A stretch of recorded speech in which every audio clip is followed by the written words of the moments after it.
Game on, game on, game. All right, so as far as your target audience so far, who has been your target audience that you've been reaching or trying to reach? What do you mean, like? Okay, so as far as types of people, so we have two types of people. You have accredited or unaccredited individuals. So in the past, it's been unaccredited investors, but that question really doesn't matter because once they come into the program, we're going to turn them into accredited for a number of different ways.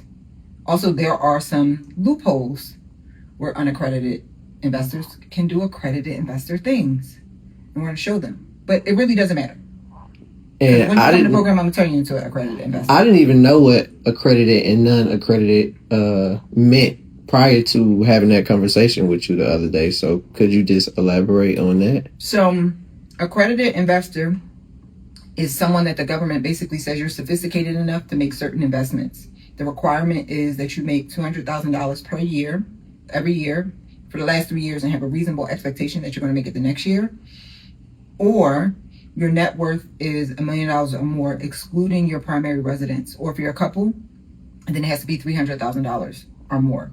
The government basically says, hey, if you make this much money or you have this much net worth, then you are sophisticated enough to invest in certain instruments. If you don't have this amount of money, you have no access to these certain types of instruments.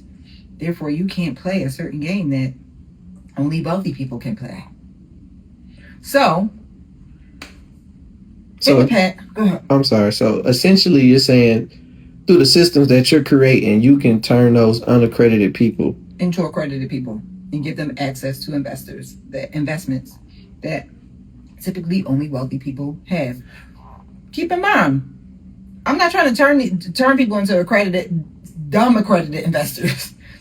It's all about empowering you with the information and the education, because the sophistication comes with the knowledge, or it's assumed to come with the knowledge, because some people are accredited and they don't know what's going on. The idea is that as you build your net worth, there are certain things that you understand. So I'm not trying to make uneducated accredited investors. As we bring you along on this journey, you become educated so that you are empowered enough to be able to sift through these investments that only wealthy people have access to. Game on, game on.